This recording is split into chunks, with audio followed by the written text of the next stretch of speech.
All right, Snow, let me challenge your thinking a little bit dito ha. Based on what you said. Now, kasi ako parang naiintindihan ko yung major teams, yung may mga pera. Parang sa politiko, naiintindihan ko bakit minsan bumibili. Gusto lang manalo and some of us believe or think that winning is winning. It doesn't matter. I have money, I have leverage. Gagastusin ko yan. I will get the best teams out there. And alam kong hindi ganun ka-fulfilling. Parang pag sa boxing, pag nanalo ka, tapos yung kalabo mo, piling-pili. Nag-champion ako, pero binili mo lang yung belt. Just like the championship in basketball. It sound like that.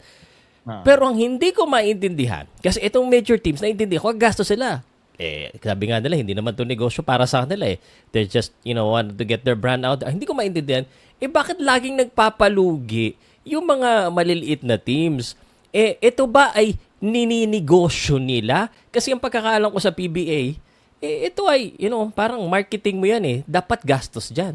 Parang pinagkakakitaan ba ang PBA ng iba? Ganun ba ang ibig sabihin mo? Kasi yun ang interpretation ko sa kapit eh.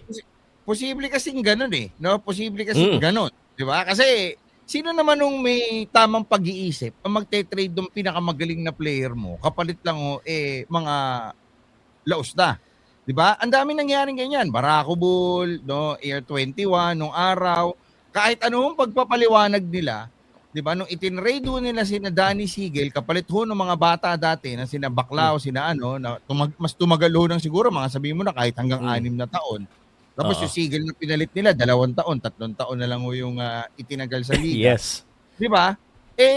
Wala hong logic eh. Di ba? So, ang tanong mo dyan, ano ang meron at ano ang dahilan? Ano ang nagtulak sa inyo na gawin nyo ho yan? So, sabi mo nga kanina, bago ko pumasok, there might be something that's about business na nangyayari na hindi ho natin alam. At kahit ho yung mga team owner, kahit ho yung mga team executives, hindi ho nila maipaliwanag kung bakit nangyari at ba't nila ginawa yun. Diba? Siguro, yung boss, may boss pa at boss pa, kaya ganon. So, but tatanungin kita, no, regarding dito kay Monzon, I wanna be respectful of your time. Sabihin mo lang sa akin kung kailangan mo. No? It's a pleasure. Dumami yung viewers ko dahil iba talaga pag may Snow Badwa. Ito ba sa tingin mo ay matutuloy pa rin?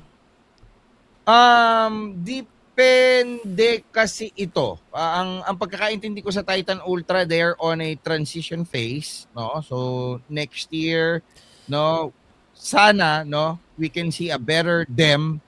No? At sana sa mga susunod na taon pa, isa na sila doon sa mga tinitignan natin na parang converge na. Di ba? Tsaka sana. Siya. Independent team pumatag. Pero ako, sinabi ko kay Boss Dodo yan, straight up, sinabi ko kay Boss Dodo yan dun sa No Cooking Show namin 2 weeks ago. Sabi ko sa kanila, I'm seeing in 5 years time, ibang Titan Ultra na yung pinagkukwentuhan natin. Ay, bakit? Sana nga. Ano ko sabihin? Sana nga. Kasi, Diyos ko po, sawang-sawa na ang mga fans. Kahit yung mga dating fans, sabihin sa akin, tinatamad ako, sir, kasi ganun-ganun na lang eh. Converge lang at saka Rain or Shine, ang tunay na pumapalag at yung Converge, gumagastos, Rain or Shine pumapalag kahit hindi ganun kalaki. Pero kung ikaw ang tatanungin, no, kailangan mo i-trade si Monzon. Anong klaseng value meron si Monzon para sa'yo at sino sa tingin mong dapat o ano ang dapat nakapalit? Hindi ka kasi alam kung ano yung nakikita ng Titan at ng coaching staff at maybe ng management while they're looking at the 53rd season pick first round ng token takes. Kaso ang tanong natin sa kanila dyan is what token takes of all teams? Ba't di na lang kayo sa Phoenix nakipagpalit ng 53rd pick kasi mas malaki yung chance na nasa top 5 yan eh. Diba? Correct yung pa. Pag token text kasi nasa 8, 9, 10, 11, 12 yan eh, pag bumunot eh. So kung meron kang gustong makuha na marquee player from the draft, by that time, mas malamang sa malamang, naunahan ka na ng 1, 2, 3, 4, 5, 6, 7, o 8, Correct. o 9. Diba? Kasi perennial champion yan eh. Perennial contender yung token text. Okay?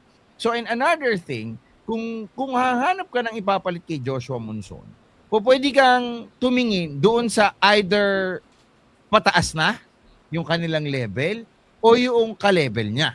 Diba? So at this point, parang nakikita ko ngayon, Titan Ultra is now renegotiating for a possible trade, Monzon and Jordan Heading.